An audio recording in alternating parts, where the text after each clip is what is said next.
The truck stopped in front of a white church in Tullahoma, Tennessee, and Werner Haas stepped down into the August heat with one thought in his mind. These people had nothing to teach him. He was a German officer, educated, precise. He had fought in North Africa and Sicily. He had survived 14 months as a prisoner of the most powerful army in the world. And in the breast pocket of his uniform, pressed flat against his chest, was a book of poetry his wife had given him the morning he left for war. He had not opened it in 4 months. He looked at the white church at the end of the road. Plain wood, simple steeple, an American flag moving slowly in the heat. He had fought in 2 wars. He had survived a year of captivity. A church in Tennessee had nothing to show him. The assignment came through Camp Forest Labor Office on a Tuesday morning in August 1944. Corporal Jimmy Sutton read it aloud from the clipboard while Werner stood in the processing line with 11 other prisoners. A church in Tullahoma needed roof repairs on its fellowship hall. The congregation had lost its contractor to the draft. The work required carpentry skills. Werner had listed carpentry on his intake form 14 months ago, his grandfather's trade.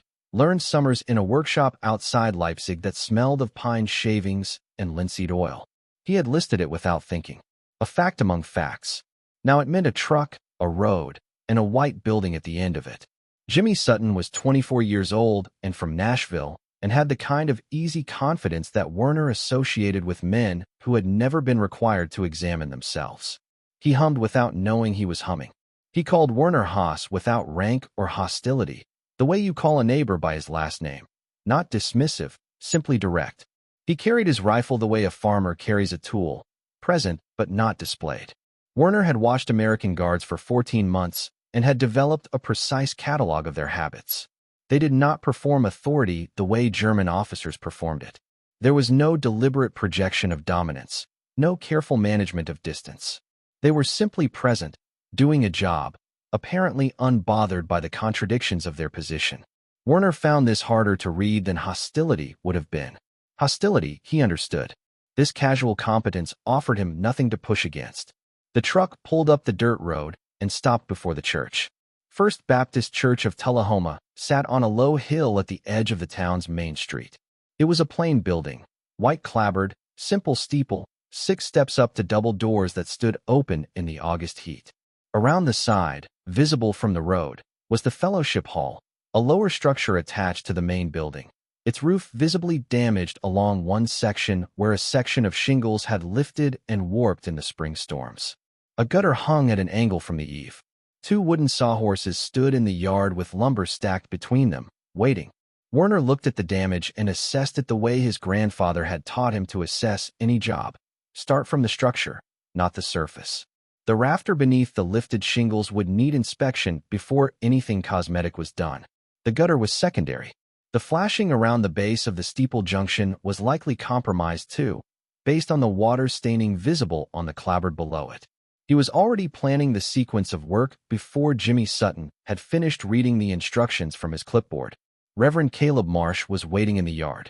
He was a tall man, perhaps 58, with large hands and the particular stillness of someone who had learned long ago that stillness was more authoritative than noise. He wore a plain white shirt with the sleeves rolled to the elbow. He looked at the prisoners the way Werner had rarely been looked at in 14 months. Not with contempt, not with the managed neutrality of official procedure, but with the straightforward attention of a man taking inventory of a situation and deciding how to proceed. He shook Jimmy Sutton's hand. Then he turned to the prisoners. He did not address them as a group. He looked at each man individually for a moment, the way you look at people you intend to work alongside rather than supervise. When his eyes reached Werner, they paused briefly. Something in Werner's posture perhaps, or the way he had been examining the roof. And then he spoke. "Which one of you knows carpentry?" Jimmy translated into approximate German. Werner answered in English. "I do." Marsh looked at him directly. "Good. Come with me." Werner followed him around the side of the building to the fellowship hall. Marsh stopped beneath the damaged section of roof and looked up at it with his hands on his hips. He pointed to the lifted section, then to the gutter, then to the steeple junction. He described what he knew about the damage: spring storm, water getting in along the back wall during heavy rain, a dark stain on the ceiling inside that had been growing since April. Werner listened. When Marsh finished, he asked 2 questions about the interior staining and one about the age of the roof. Marsh answered all three without hesitation, with the specific detail of a man who knew his building. Werner nodded once. I will need to go up first before I can tell you what is needed. Marsh looked at him for a moment. Then he said, ladders on the side of the barn. That was all. He walked back toward the church's side entrance without looking back. Werner stood in the yard for a moment. In 14 months of captivity, he had been assigned to road crews, farm details, a furniture warehouse outside Tullahoma, where he had spent 3 weeks moving crates. Every assignment had been managed through a layer of official distance. Guards relaying instructions from civilian supervisors who addressed the prisoners through intermediaries, the chain of communication ensuring that no American civilian was required to speak to a German prisoner directly if they preferred not to. If you are enjoying this video, leave a like, subscribe to the channel, and drop a comment below telling me where in the US you are watching this video. Marsh had spoken to him directly, had asked a specific question and received a specific answer, and proceeded on the basis of that exchange without ceremony or hesitation. As though the question of whether to trust the answer had not arisen, Werner retrieved the ladder from the side of the barn. He worked through the morning. The damage was worse than it appeared from the ground. 3 rafters had taken water along their upper edges, and one showed the early signs of rot that would need to be addressed before winter. The shingles could be relayed, but 2 sections would need replacement rather than repair. The flashing at the steeple junction was compromised exactly where he had estimated from ground level. Werner worked methodically, documenting each finding before moving to the next, the habit of his grandfather's workshop.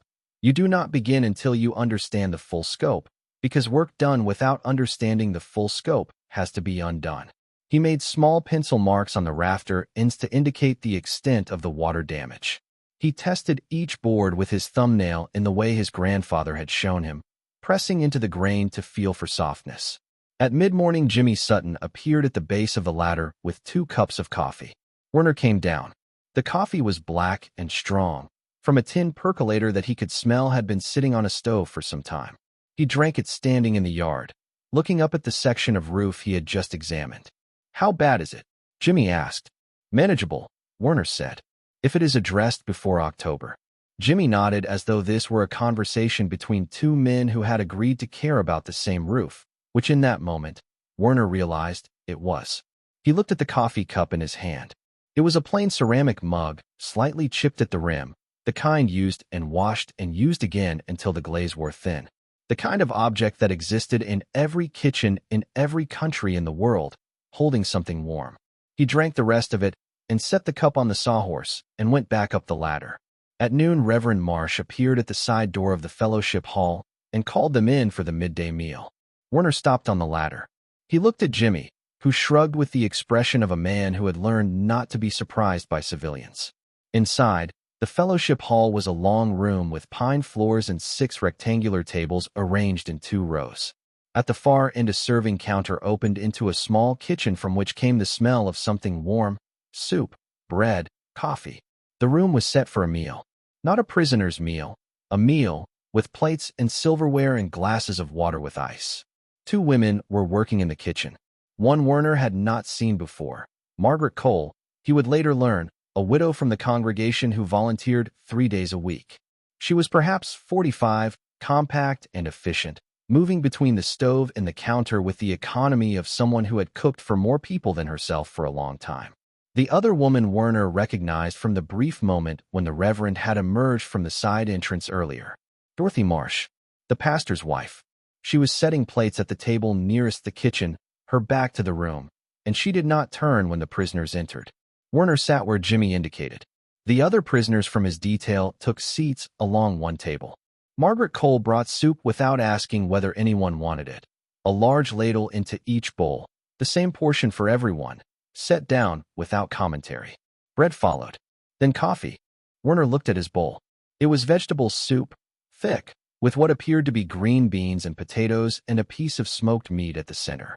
Real food, not the managed sufficiency of camp rations. The bread was fresh. The coffee was from the same percolator as the morning, slightly bitter now, stronger for the hours it had spent on the heat, and Margaret refilled every cup before checking whether anyone had finished their first. Dorothy Marsh sat at the opposite end of the table and did not look at Werner. She was not hostile in any demonstrable way. She served her own portion, ate it, answered a question from Jimmy Sutton about the afternoon schedule with a brief and precise answer. She was simply not present in the way the other people in the room were present. Werner had the specific sensation of being looked through, not looked at and dismissed, but genuinely not seen, as though his presence in the room required a kind of active not noticing that was itself a form of effort. He had been dismissed before. He had been looked at with contempt, with curiosity, with the bureaucratic blankness of official processing. He had not before been looked through. He ate his soup. It was good. He ate all of it. Across the room, through the open door that connected the fellowship hall to the main church, he could see the back rows of wooden pews, empty in the midday light, and beyond them the faint dark shapes of stained glass windows that in the afternoon sun produced a pattern of colored light on the floor that moved almost imperceptibly as the light shifted. He looked at it for a moment. Then he looked back at his bread and ate that too. After the meal, Werner returned to the roof. He worked through the afternoon in the August heat, removing the compromised shingles in sequence, setting them aside, inspecting the decking beneath each one. The work had a rhythm that he had always found reliable. The physical concentration of hands and eyes and judgment, the satisfaction of a problem that yielded to patient attention. He did not think about Leipzig. He did not think about Margarethi. He did not think about Lotte, who was now almost 3 years old and had learned to say Veitai and was asking where he was. He thought about the rafter. He thought about the correct sequence for the flashing repair. He thought about whether the lumber stack between the sawhorses in the yard below was the right gauge for the decking replacement. At 4 o'clock, Reverend Marsh came out of the side door and stood in the yard below and looked up at the roof. "How much can you finish today?" he called up. Werner looked at the remaining section. "The assessment. Some of the decking removal. Not the replacement. I would need more lumber than what is here." Marsh was quiet for a moment. "I'll have lumber here Thursday." Werner looked down at him. "Thursday is sufficient." Marsh nodded once, looked at the roof for another moment with his hands on his hips, and went back inside. Werner watched the door close behind him. He was aware, in the way you become aware of things you have been filing without categorizing, that Reverend Marsh had not once today asked him to justify his assessments, defend his methods, or explain his conclusions. He had asked one question in the morning, "Which one of you knows carpentry?" received an answer, and proceeded accordingly. In Werner's experience, authority required constant performance. You performed competence upward, to those above you. You performed authority downward, to those below. Every interaction was a management of position. He had lived inside that system for so long that its absence felt, not liberating exactly, but structurally strange, like a room where one of the load-bearing walls had been removed and the ceiling had not fallen. He went back to work. Below him the yard was quiet. The American flag above the church entrance moved in the late afternoon heat. From somewhere inside the building came the faint sound of a piano, someone playing a hymn slowly, as though practicing it for the first time, stopping and restarting at the same phrase. Werner listened to it for a moment. Then he set his hammer against the decking and kept working. Thursday came with low cloud and the smell of rain that did not arrive. Werner was in the yard by 7:30. The lumber Marsh had promised stacked fresh beside the sawhorses. Good timber, straight-grained, the correct gauge. He ran his hand along the top board before lifting it. Whoever had selected it had known what they were selecting. He noted this without comment and began carrying boards to the base of the ladder. Jimmy Sutton arrived at 7:45 with 2 cups of coffee from the percolator in the fellowship hall, handed one to Werner without ceremony, and settled into the particular watchful ease that Werner had come to recognize as his default posture, present, attentive, unhurried. Jimmy was not a complicated man, but he was a consistent one, and Werner had learned in 14 months of captivity that consistency in a guard was worth more than any amount of official goodwill. He drank the coffee. He went up the ladder. The work that morning was decking replacement, removing the compromised boards in sequence, fitting new ones, checking the alignment before nailing. It was precise work, the kind that required full attention and rewarded patience, and Werner gave it both. His grandfather had taught him that carpentry done in haste was carpentry done twice. He had spent 40 years in a workshop in Saxony producing furniture that people kept for generations, and he had passed to Werner not a set of techniques, but a disposition. Toward the work, toward the material, toward the idea that a thing worth making was worth making correctly. Werner had been a schoolteacher for 6 years and a soldier for 4 and a prisoner for 14 months, and in none of those roles had he used his hands the way his grandfather had used his. The roof work was the first time in years that the disposition had somewhere to go, and he felt it settling into the morning's rhythm with something that was not quite comfort, but was adjacent to it. Below him, the town of Tullahoma went about its Thursday. He could see a section of the main street from the roof, a hardware store, a diner with a hand-painted sign, a post office with a small group of women gathered on the steps. A boy on a bicycle moved along the sidewalk with the unhurried confidence of someone who knew every crack in the pavement. 2 older men sat on a bench outside the hardware store in the way that older men sit on benches in small towns everywhere, watching the street with the proprietary ease of people who have been watching the same street for 40 years. Werner watched them for a moment. He was looking, as he always looked, for the evidence that would confirm what he already knew. The signs of a country under strain, resources stretched, the small visible indicators of a society operating beyond its capacity. He had been looking for 14 months. The evidence was not presenting itself in the form he expected. The hardware store appeared to have stock in its windows. The diner had customers. The post office women were laughing at something one of them had said, laughing easily, without the particular economy of people who have learned to conserve energy. The boy on the bicycle had a new tire. Werner set a board and nailed it. At mid-morning, he heard voices in the yard below. He looked down from the roof. A woman he had not seen before was crossing the yard with a boy of perhaps 15 or 16. Thomas Aldrich, he would later learn, the Reverend's nephew, who came to the church each afternoon after school to help with whatever needed doing. The woman was Dorothy Marsh, who walked ahead of the boy with the brisk purposefulness of someone who had a list and intended to complete it. She stopped at the base of the ladder and looked up. Werner looked down. She held his gaze for a moment, not warmly, but directly, with the full attention she had withheld on Tuesday. Then she said, in a voice that was neither hostile nor welcoming, simply informational, "Lunch is at noon." Same as Tuesday. She walked back toward the side entrance without waiting for a response. Thomas Aldridge remained in the yard, looking up at Werner with the particular expression of a boy who is trying to appear less interested than he is. He was tall for his age, broad-shouldered, with his uncle's quality of stillness but not yet his uncle's ease with it. It sat on him like a coat he had not yet grown into. "You need anything up there?" Thomas called. Werner considered this. The pry bar from the toolbox. The short one. Thomas found it, looked at the ladder, looked at the roof, and climbed up with the naturalness of someone who had been climbing things his whole life. He handed Werner the pry bar and crouched on the decking beside him, looking at the work. "What happened to it?" he asked. "Meaning the roof." "Water," Werner said. "Got under the flashing here, moved along the rafter. Once water finds a path, it widens it." Thomas looked at the rafter Werner indicated. "How do you stop it?"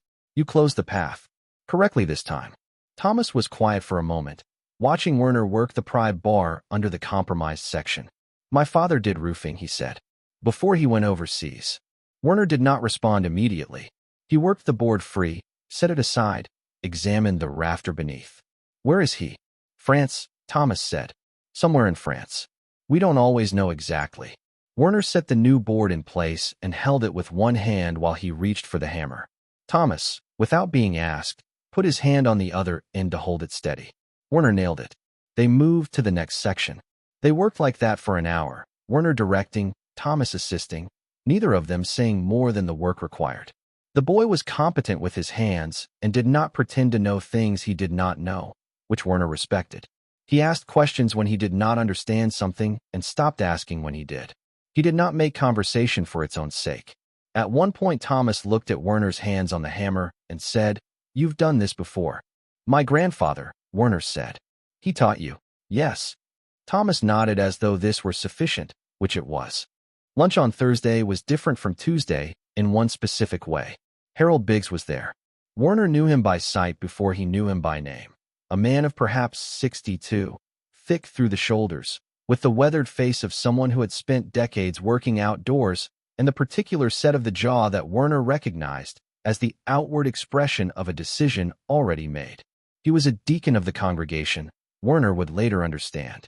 He had lost a nephew at Anzio in February. He did not sit at the prisoner's table. He sat at the adjacent table, close enough that the proximity was its own statement, and he ate his lunch with the focused attention of a man performing normalcy under conditions he found abnormal. Margaret Cole brought the food with her usual unremarkable efficiency, soup today, with cornbread, and the coffee that was always there. She set Werner's bowl in front of him the same way she set every other bowl, without adjustment or commentary. Werner had noticed this about her by now. The way her service was structurally identical for everyone in the room, a kind of democracy of attention that appeared to be simply how she moved through the world rather than a deliberate statement about it. Harold Biggs looked at Werner once, directly, with the flat assessment of a man who had decided something and was confirming it. Then he looked away and did not look back.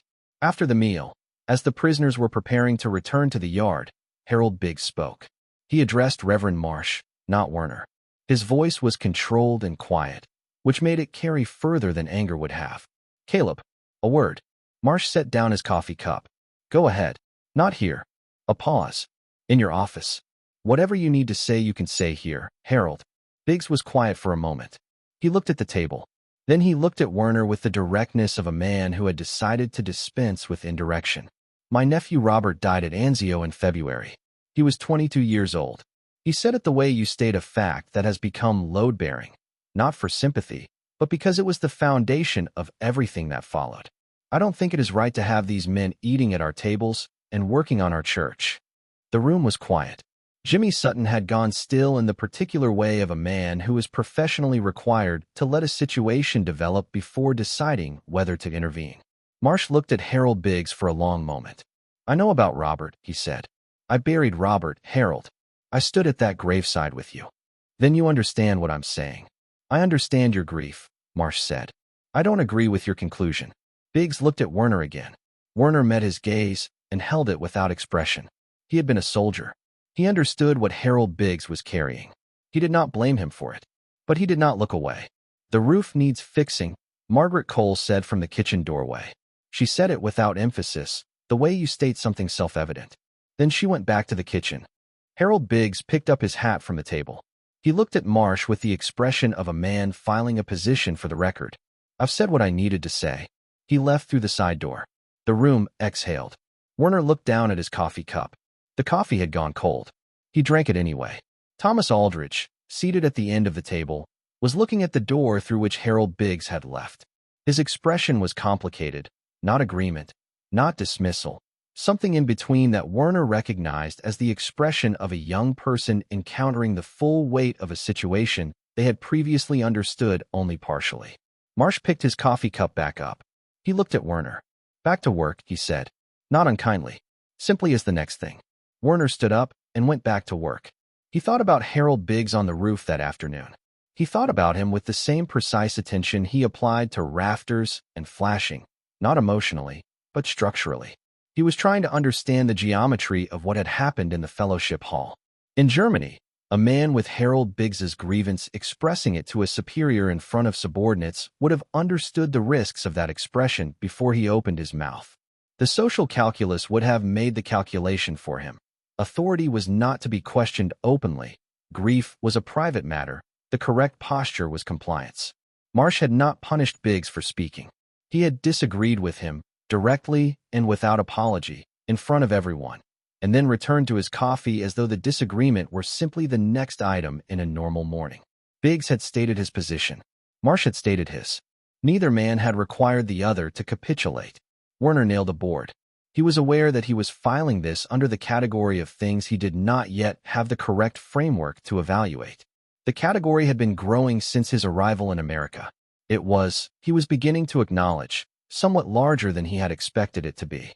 Below him the American flag moved in the afternoon air. Inside the church, through the open window of the Reverend's office, Werner could hear the low sound of Marsh's voice. He was on the telephone, speaking to someone about lumber costs, his tone practical and unhurried. Beyond that, from the direction of the main road, came the sound of a truck, and then another, heading north. Thomas Aldrich appeared in the yard below. "My uncle says you can leave at 4, he called up. "He wants to check the work before you go." "Tell him it will be ready," Werner said. Thomas nodded. Then, after a moment, "That man at lunch." "Harold." Werner waited. "He's not a bad man," Thomas said. He loved his nephew a lot. Werner looked down at the boy standing in the yard with the afternoon light on his face, serious in the way that 16-year-olds are serious when they are trying to explain something complicated to someone they are not sure will understand it. "I know," Werner said. Thomas looked at him for a moment, as though this answer had not been the one he expected. Then he nodded once and went back inside. Werner set the last board of the afternoon. The work was going well. The roof would hold. The second week began with heat that sat on the town like something with weight. Werner was on the roof by 7:15, before Jimmy Sutton had finished his first cup of coffee. The decking replacement was complete. What remained was the shingle work, methodical, physical, the kind of labor that occupied the hands entirely and left the mind with nowhere particular to go. Werner preferred it that way. A mind with nowhere to go had a tendency to go to Leipzig. He worked in rows, bottom to top, the way his grandfather had taught him. You begin at the bottom because water moves downward and the overlap must follow the water, not fight it. Each shingle set with 2 nails, checked for alignment before the next row began. The rhythm of it was almost mechanical after the first hour. Set, align, nail, move, and Werner settled into it with the focused quiet of a man who had learned to find in physical work what other men found in sleep. Below him the town went about its morning. The diner on the main street opened at 7 and by 8 had people at every window table. Werner could see the waitress moving between tables with the efficient, unhurried motion of someone who had done the same route 1,000 times and knew exactly where everything was without looking. A man in work clothes came out of the hardware store with a length of pipe over his shoulder. 2 women with shopping baskets crossed the street, stopped to speak to each other, laughed at something, continued on. Werner set a shingle and reached for the next one.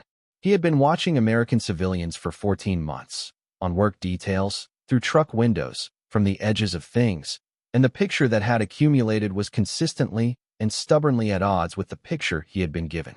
He had been given a picture of a people soft with prosperity, weakened by freedom, held together by the temporary momentum of industrial output rather than any genuine civic coherence.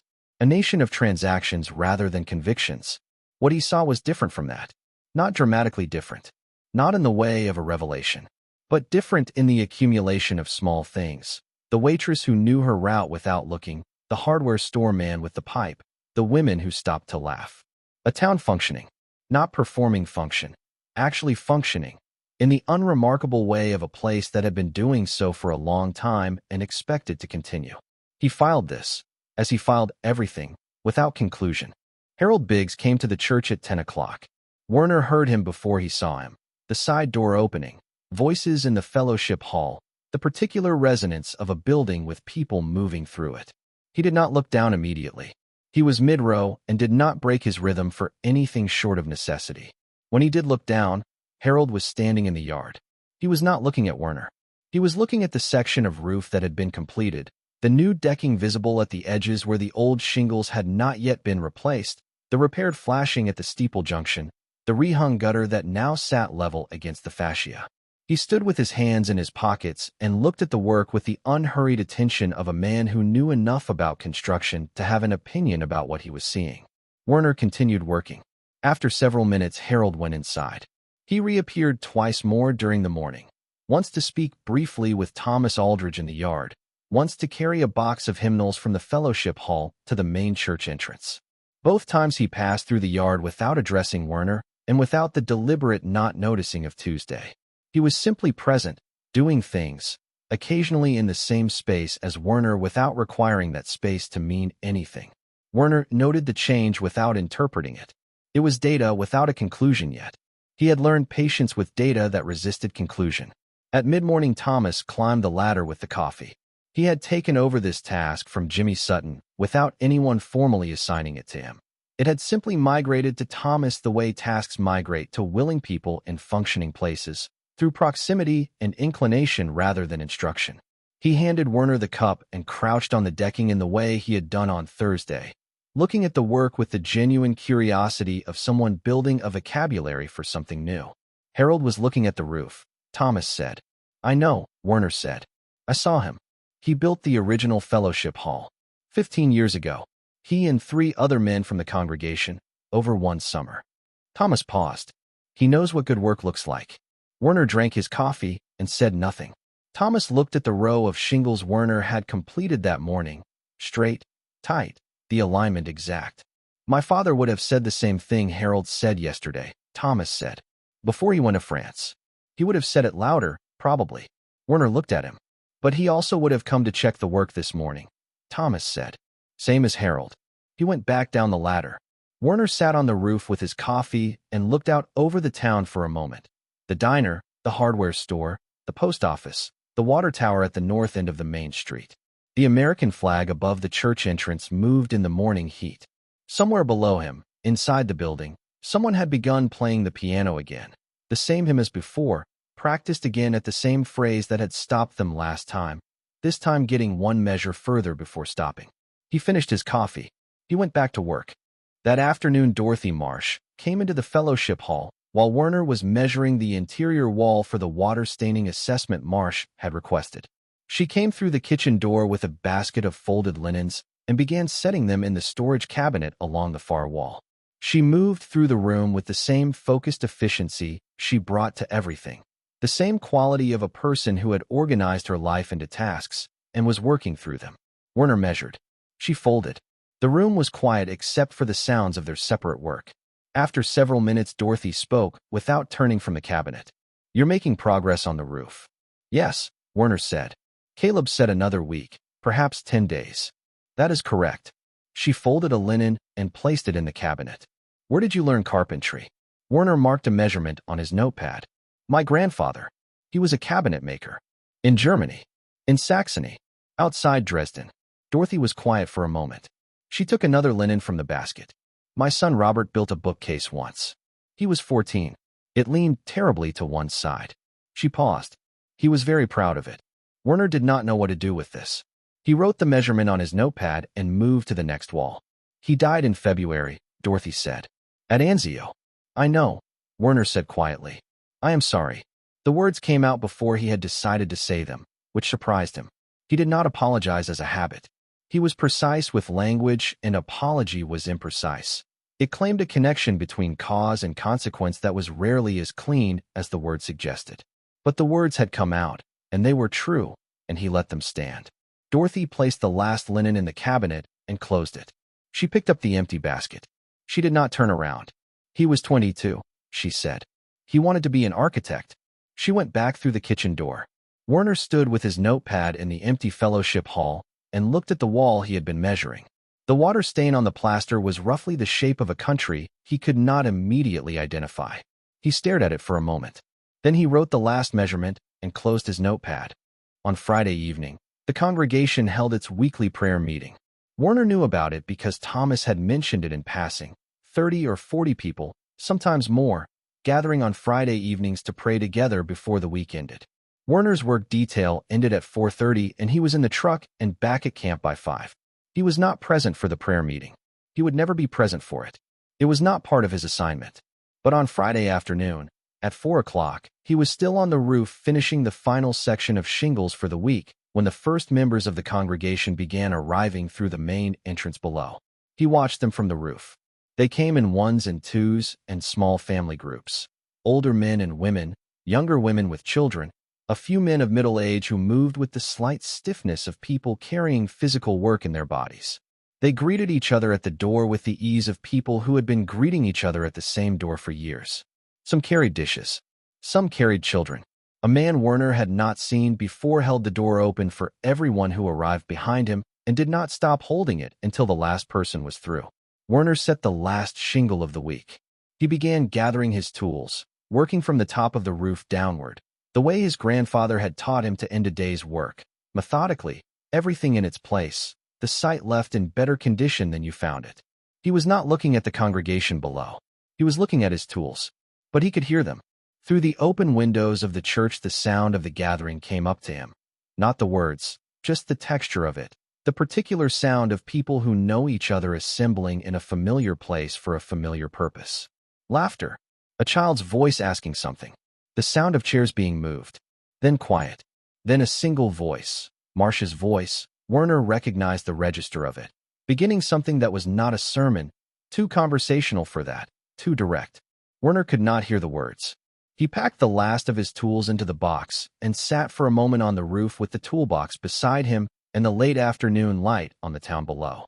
He was thinking, with the part of his mind that would not stop cataloging, about what he had observed that week. Not the food, not the camp conditions, not the material evidence of a country with resources. Those things he had already accounted for. He was thinking about something less quantifiable, the quality of the people moving through this place. Harold Biggs, who had built this fellowship hall with his hands and lost his nephew in Werner's war and came back the next morning to check the quality of the repair work. Thomas Aldrich, who held a board steady without being asked and did not make conversation for its own sake. Dorothy Marsh, who had told him about a leaning bookcase and an architect who would not become one. Margaret Cole, who poured coffee into every cup before checking whether anyone had finished their first. And Reverend Marsh, who had asked one question and proceeded on the basis of the answer, without requiring Werner to justify the answer first. Werner sat on the roof with the sound of the congregation drifting up through the open windows and looked at the American flag moving slowly in the last of the afternoon heat. He was not ready to name what he was thinking, but the category of things he did not yet have the correct framework to evaluate had grown again this week, and it was becoming, he acknowledged, harder to maintain the certainty that the framework would eventually arrive. He picked up the toolbox and climbed down the ladder. Jimmy Sutton was waiting in the yard with the truck keys, leaning against the hood with the relaxed patience of a man who had been waiting and did not mind it. "Good week?" Jimmy asked. Werner looked back at the roof. The new shingles ran straight and tight from the ridge to the eave. The gutter sat level. The flashing at the steeple junction was sealed correctly, the way it should have been sealed the first time. "Yes," Werner said. "Good week." Jimmy nodded and opened the truck door. They drove back to camp through the Tennessee evening, the road straight and bordered by tobacco fields going golden in the last light. Werner sat with his back against the slat wall and watched the fields pass and did not think about Leipzig, which was itself a kind of thinking about Leipzig. In his breast pocket, the Rilke book pressed flat against his chest. He had not opened it. Not yet. The third week brought a change in the weather. The August heat broke on Monday morning, and what came in behind it was cooler air from the north, the kind that carried the first suggestion of autumn without yet committing to it. The sky over Tullahoma was a different blue than it had been. Higher, clearer, the kind of blue that made distances look shorter than they were. Werner noticed it from the truck on the way in and noticed it again when he climbed the ladder and looked out over the town from the roof. He was working on the interior this week. The exterior work was complete: shingles, flashing, gutter, decking. Marsh had inspected it on Saturday morning with Thomas beside him, both of them walking the yard and looking up with the same angle of assessment, uncle and nephew, the family resemblance visible in the posture. Marsh had looked at the work for a long time without speaking. Then he had said, simply, "That will hold," which Werner had understood to be the complete form of his approval. The interior work was the water staining on the back wall of the fellowship hall, plaster repair, repainting, and behind it the structural question of whether the wall framing had taken water damage during the months the roof had been leaking. Werner had estimated probably not, based on the pattern of the staining, but he would not know until he opened the wall. Marsh had given him a small room off the fellowship hall to use as a staging area, a storage room, mostly empty, with a workbench along one wall and shelves holding an accumulation of the church's functional past. Old hymnals with broken spines, a box of candle stubs, 3 folding chairs with bent legs waiting to be repaired, a clock that had stopped at 11:42. Werner set his tools on the workbench on Monday morning and looked at the room. It smelled of old paper and wood and something faintly sweet that he could not identify. Candle wax, perhaps, or the particular smell of a building that had been holding the same air for a long time. It was not an unpleasant smell. It was the smell of a place that had been used continuously for years, that had absorbed the accumulation of all those years into its walls and floors, and was simply holding them now, without drama. He took his tools to the fellowship hall and began. The plaster came off in sections, the way old plaster does, not cleanly, but in the way of something that had been part of the wall for decades and did not release without resistance.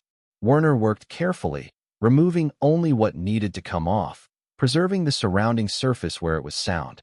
The water damage was concentrated in the lower left section of the wall, roughly 4 feet wide and 3 feet high. where the leak had been running longest before the roof was addressed. Behind the plaster was the wooden lath, thin strips of wood nailed horizontally across the framing studs, the base onto which the plaster had been applied when the building was constructed.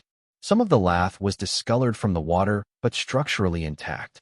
Werner tested each strip with his thumbnail, the same method he had used on the roof rafters, pressing into the grain to feel for softness. Thomas was with him that morning, holding the work light and passing tools when asked. He had developed a good instinct for when Werner needed something and when he needed to be left alone to think, and he moved between those two states without being directed, which Werner had come to rely on. "Will the wall be all right?" Thomas asked. "The framing is sound," Werner said. "The lath in this section will need replacement. The rest can stay." He removed the damaged lath strips one by one, setting them aside. The framing studs behind them were dry and solid. The roof repair had come in time.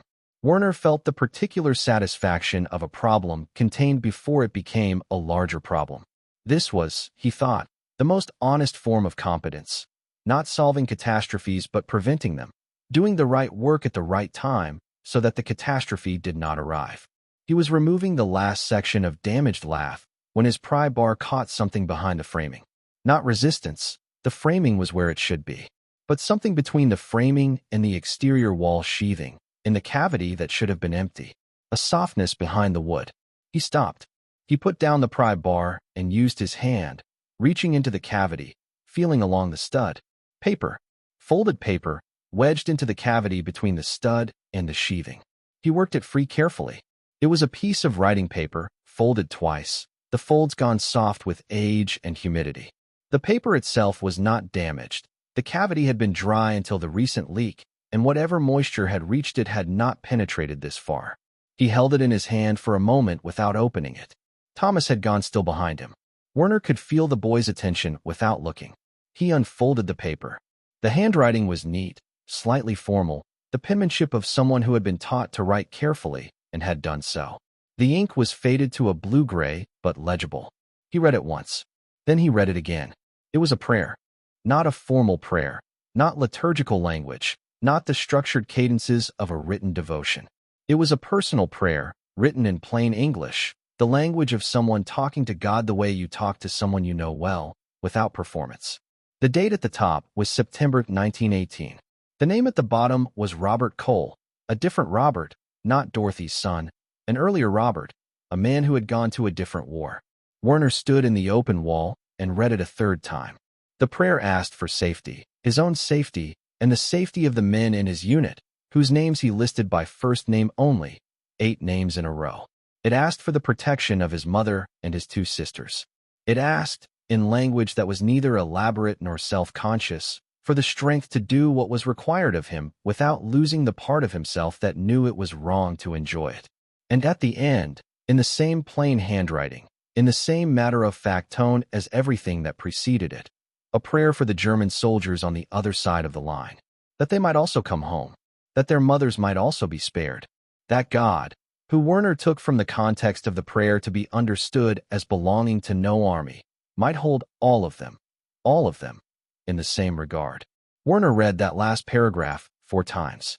He was aware that his hands were not entirely steady.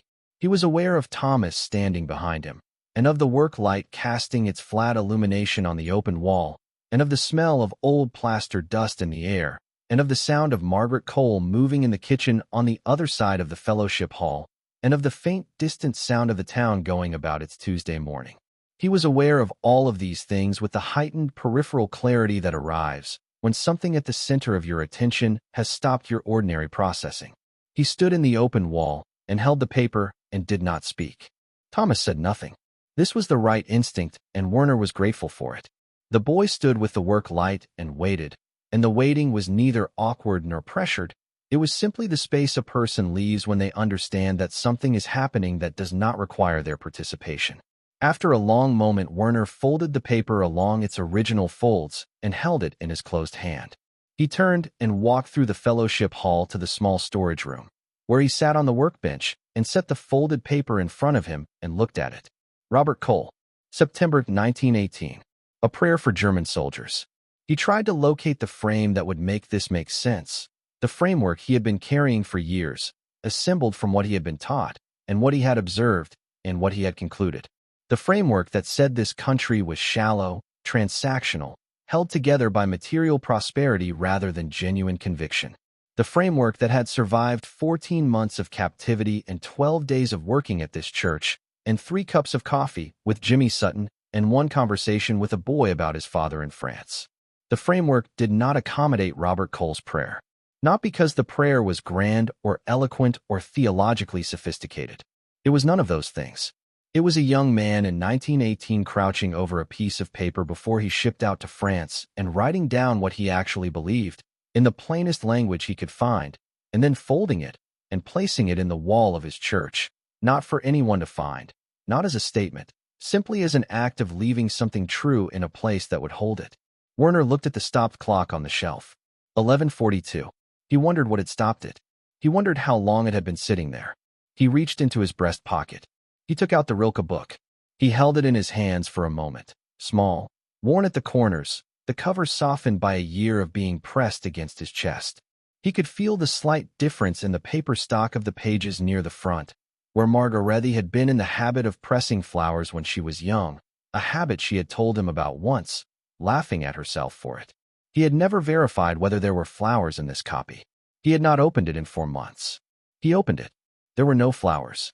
What there was, on the inside front cover, was Margarethe's handwriting. Not an inscription, just his name, Werner, written simply in the bottom right corner the way you write your name in a book you are giving to someone and do not want to make a speech about it. He looked at his name in her handwriting for a long time. Then he opened to the middle of the book, where the pages fell naturally, and read what was there. A few stanzas of the Stundenbuch, the prayers Rilke had written at the turn of the century, the ones that addressed God not as an authority, but as something being slowly constructed by human attention, something that needed people to look at it in order to exist. Ich lebe mein Leben in wachsenden Ringen. I live my life in widening circles. He read it once. He set the book on the workbench beside the folded prayer. The 2 pieces of paper sat side by side in the flat light of the storage room. Robert Cole's plain English and Rilke's German, a prayer from 1918 and a poem from 1899, both of them saying, in their different languages and registers, something that Werner could not yet put into words but could feel pressing against the framework he had been carrying, not breaking it exactly, but widening it. The way water widens a path. Harold Biggs was in the fellowship hall when Werner came back through. He had arrived at some point during the previous hour. Werner had not heard him come in. He was seated at one of the long tables with a set of papers in front of him, budget figures for the upcoming quarter. Werner would later understand the kind of deacon's work that happened in whatever space was available. He looked up when Werner came through the door. Werner was carrying the folded prayer. He had not decided what to do with it. He knew he would show it to Marsh. It belonged to the church, or to whoever Robert Cole's people were, if any of them remained. But he had not yet had that conversation, and so he was carrying it in his hand as he came through the fellowship hall. Harold looked at the paper. He looked at Werner's face. Werner stopped. He did not know what Harold saw in his expression. He had believed, for most of his adult life, that he was not a man whose face disclosed much. His students in Leipzig had called him precise, which was a student's word for unreadable. His commanding officer had called him reliable, which was a military word for the same thing. Margarethe had called him mein stiller Werner, my quiet Werner, and had meant it with tenderness rather than complaint. But Harold Biggs was looking at his face with the attention of a man who had spent 60 years reading people, and Werner felt, with some discomfort, that he was being read. Harold did not ask what the paper was.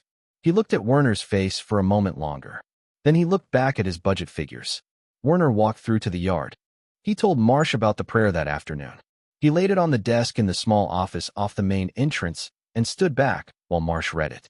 Marsh read it the way he did most things, thoroughly, without rushing, giving it the full attention of someone who understood that attention was a form of respect. When he finished, he sat for a moment with the paper in his hands. Robert Cole, he said, Margaret's father-in-law. He died in France in 1918. She never knew him, her husband's family. Werner said nothing. Marsh looked at the last paragraph of the prayer, the one about the German soldiers. He read it again, to himself, his lips not moving. Then he set the paper down carefully on the desk, the way you set down something that has weight. Where did you find it? In the wall, Werner said. between the stud and the sheathing, behind the damaged section. Marsh nodded slowly. He looked at the prayer for another moment. He put it there before he shipped out, Marsh said. September 1918. He left in October. He was killed in November, 3 weeks before the armistice. The room was quiet. He never came home, Marsh said. But this did. Werner stood in the office doorway and looked at the prayer on the desk and thought about Robert Cole in September of 1918, crouching over this paper in the fellowship hall before the plaster went on, writing down what he believed and placing it in the wall of his church and walking away from it and shipping out to France and dying 3 weeks before the war ended. Praying for the men on the other side of the line. Werner reached into his breast pocket. The Rilke book was there. He pressed his hand flat against it for a moment, feeling the shape of it through the fabric. Then he took his hand away and went back to work. The last week began quietly. Werner arrived on Monday morning to find the fellowship hall smelling of fresh plaster. The repair compound he had mixed and applied on Friday had cured over the weekend, and the wall was ready for sanding. He ran his hand across the surface. It had set evenly, without cracking, which meant the mix had been correct and the application consistent. Small satisfactions, the kind that did not announce themselves. Thomas was there already, sweeping the plaster dust from Friday off the pine floor, moving the broom in the long, careful strokes of someone who had been taught to sweep properly. He looked up when Werner came in and nodded once and went back to sweeping. Werner set his toolbox on the work table and looked at the wall. For weeks ago, it had been a water-stained surface with a failed roof above it and a framework of assumptions behind it. Now the roof was sound and the wall was smooth and the assumptions. Werner did not finish the thought. He picked up the sanding block and began. Jimmy Sutton came in at 8 with the coffee, set Werner's cup on the work table without interrupting the work, and took his usual position near the door with the particular relaxed vigilance that Werner had stopped noticing weeks ago, the way you stop noticing a reliable thing. Jimmy had not changed in 4 weeks. He was the same man he had been on the first Tuesday, unhurried, consistent, present without pressing. Werner had come to understand that this was not a performance of ease but the actual thing, the genuine temperament of a man who had made his peace with his circumstances and lived inside that peace without drama. Werner sanded. The wall came smooth under the block in the slow circular motion his grandfather had taught him. Never linear, always circular, because linear sanding leaves lines and lines show under paint. The motion required full attention at first and then became its own rhythm, the hand knowing what to do while the mind moved elsewhere. It moved to Robert Cole's prayer. Marsh had placed it in a small wooden box in his office, alongside the church's founding documents, the deed, the original congregation list from 1887, a photograph of the building under construction. He had shown Werner the box on Friday before the work ended, opening it with the same care he brought to everything, setting the folded prayer inside with the deliberateness of someone placing something in the correct location after a long time in the wrong one. It belongs here, Marsh had said, not to Werner specifically, simply as a statement of fact, addressed to the room. Werner had looked at the prayer in the box, Robert Cole's neat handwriting, the 8 names, the last paragraph, and had felt again the thing he had felt when he first unfolded it in the opened wall. Not sentiment, not the soft, dissolving feeling that sentiment produced. Something harder and more structural than that. The feeling of a load-bearing element being identified, something that had been present in the structure all along, holding weight you had not accounted for, and the faint vertigo of realizing the building was larger than your blueprint of it. He had not said anything to Marsh. He had looked at the prayer in the box for a moment, and then he had gone back to work. Now he sanded the wall and thought about the prayer and thought about the regime that had told him what America was, and what Americans were, and what the war was for, and what the world required. The regime that had handed him a blueprint and told him it was complete. He had been a schoolteacher. He had taught Latin and German literature. He had taught boys to read texts carefully, to look for what the text actually said rather than what they expected it to say, to distrust the interpretation that arrived too easily. He had believed in that discipline. He had applied it in his classroom for 6 years. He had not, he understood now, applied it to the blueprint. He had accepted the blueprint the way his students accepted bad translations, not because it was accurate, but because it was authoritative, and authority had a way of substituting for accuracy when you were not paying the right kind of attention. Werner sanded the wall in careful circles and did not make a speech about this, even internally. He simply held it the way you hold a measurement that changes the scope of the work, not with drama, but with the quiet acknowledgement of a man who intends to proceed accurately from this point forward. Margaret Cole came to the fellowship hall on Wednesday. She came most Wednesdays, Werner had learned. This was her regular volunteer day, the day she cleaned the kitchen and prepared the fellowship hall for whatever the week required. She moved through the space with the efficiency of long familiarity, knowing where everything was, doing what needed doing without consultation. She stopped when she saw the wall. The sanding was complete, and Werner had applied the first coat of paint that morning. A clean white, slightly warmer than the original, the closest match Marsh had been able to find at the hardware store. It had dried through the afternoon, and Werner was now assessing it for the second coat, standing back from the wall with the painter's squint of someone reading a surface for what it still needs. Margaret stood beside him and looked at the wall. "It's good," she said. "It needs a second coat," Werner said. "Along the upper edge." "Yes," she said. "But it's good." She looked at it for another moment. Werner had told Marsh about Robert Cole's prayer being Margaret's father-in-law, and Marsh had spoken to her.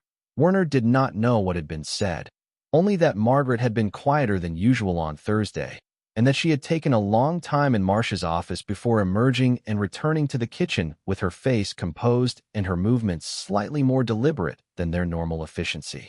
Now she stood beside Werner and looked at the wall that covered the place where her father-in-law's prayer had been for 26 years. "Caleb told me where you found it," she said. "In the wall."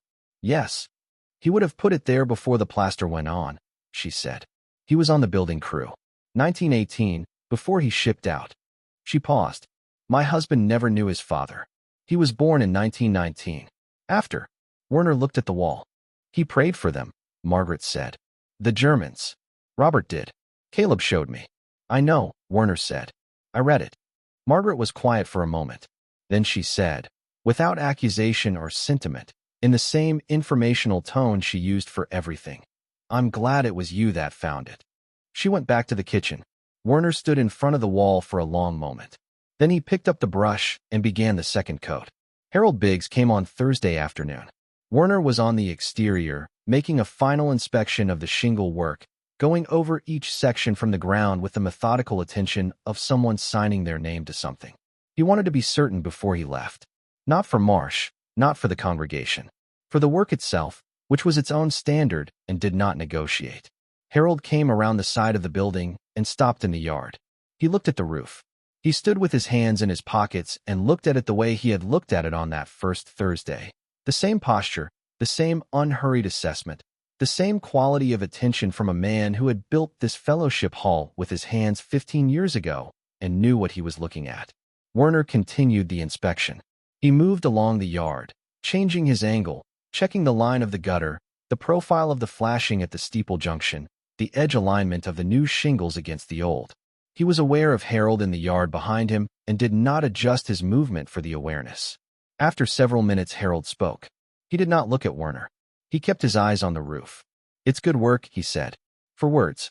The same 4 words Werner had anticipated since the moment Thomas had told him Harold had built this hall. Not an apology. Not a reclassification of Werner from enemy to friend. Simply the honest assessment of a man who knew good work when he saw it and had, after 4 weeks, decided that accuracy required him to say so. Werner looked at the roof. "Thank you," he said. Harold nodded once. He looked at the roof for another moment. Then he walked back toward the main entrance without turning around. Werner watched him go. He stood in the yard in the Thursday afternoon light and looked at the repaired roof, the new shingles running straight and tight, the gutter level, the flashing sealed, the steeple junction sound, and felt the particular completion of work done correctly. Not pride. Something quieter than pride. The satisfaction of a thing that would hold. Friday was the last day. Werner arrived at 7 and spent the morning on final details, touching up the paint along the upper edge of the fellowship hall wall, checking the interior trim he had reset around the repaired section, going over the storage room where he had staged his tools, and leaving it cleaner than he had found it. His grandfather had been insistent on this. You leave a place better than you found it, or you have not understood the work. Thomas helped him carry the tools to the truck at midday. They made 2 trips, neither of them speaking much. The silence between them, the comfortable kind that had developed over 4 weeks of working alongside each other without requiring conversation to fill every space. On the second trip, Thomas set his end of the toolbox in the truck bed and stood for a moment with his hand on the side of the truck. "My father comes home in the spring," he said. "They think." "Good," Werner said. "He'll see the roof," Thomas said. "He won't know you did it." Werner looked at the truck bed. "That is all right," he said. "The roof knows." Thomas looked at him with the expression of someone filing a thing away. Then he nodded and went back inside. Reverend Marsh came out at 2 o'clock for the final inspection. He walked the yard slowly, looking up at the roof from several angles, the same thoroughness he brought to everything. He went inside and looked at the fellowship hall wall, standing back from it with his arms crossed, reading the surface. He checked the trim. He went into the storage room and looked around it.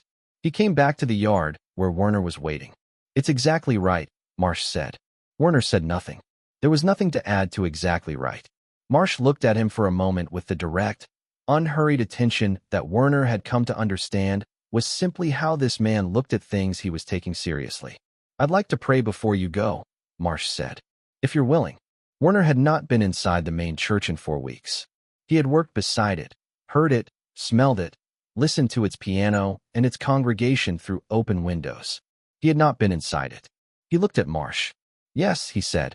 They went in through the side entrance. The main church was empty at 2 in the afternoon, the pews in their long rows, the light coming through the stained glass in the way Werner had seen from the roof on the first day, the colored pattern moving slowly on the floor as the light shifted. The building smelled of candle wax and old wood and something else that Werner could not name, the accumulated presence of years of people in the same space for the same purpose. They stood at the front of the church, not at the altar, just inside the chancel rail, standing rather than kneeling. Marsh bowed his head. He prayed in the plain, direct language Werner had come to expect from him. Not liturgical, not performed. Simply a man speaking to something he trusted was listening. He prayed for the work and for the building. He prayed for Thomas's father in France. He prayed for Harold Biggs and for Robert Cole, who had died in 1918, and for Margaret Cole's husband, who had never known his father. Then he prayed for Werner. Not for his captivity to end, not for Germany's defeat or surrender.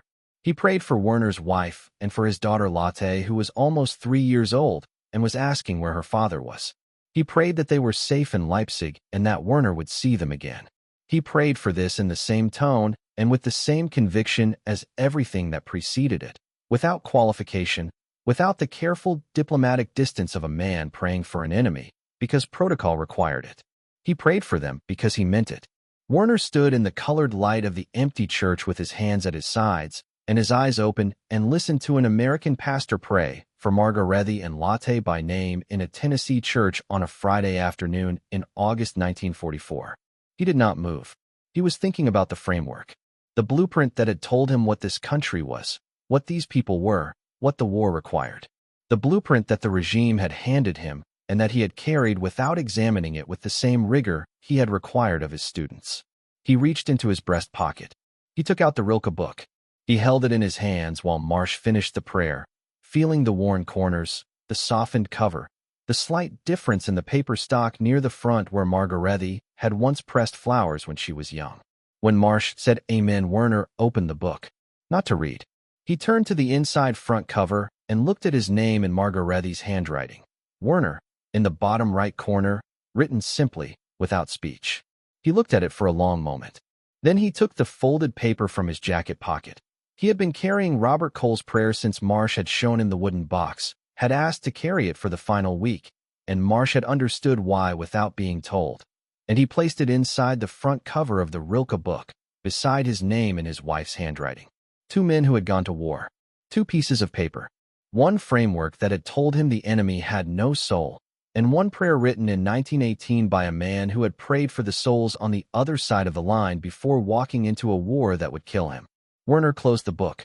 He pressed it flat against his chest and held it there with his hand for a moment, the way Margaretti had held his hands on the platform in Leipzig in September 1941 before his name was called. Then he put it back in his breast pocket and walked out of the church into the Tennessee afternoon. Jimmy Sutton was waiting by the truck with the engine running, his arm resting on the open window, looking at nothing in particular with the easy patience of a man at home in his own skin. He glanced at Werner as he came down the church steps and read something in his face that he did not comment on. Because Jimmy Sutton understood, in the instinctive way of a decent man, when something had happened that was not his to name. He simply put the truck in gear. Werner climbed in and closed the door. The truck pulled out of the yard and onto the main road heading north, past the diner and the hardware store and the post office and the water tower at the end of the street. Werner looked at the church once in the side mirror as they pulled away, the white clapboard, the simple steeple, the repaired roof catching the afternoon light. Then the road curved and the church was gone. He sat with his back against the slat wall and his hand pressed flat against his breast pocket and watched the tobacco fields go by in the late August light and did not look away from them, because looking at them clearly, without the blueprint telling him what they should mean, was the first accurate thing he had done in a very long time. The truck drove north through Tennessee. Werner Haas looked at the fields and saw them.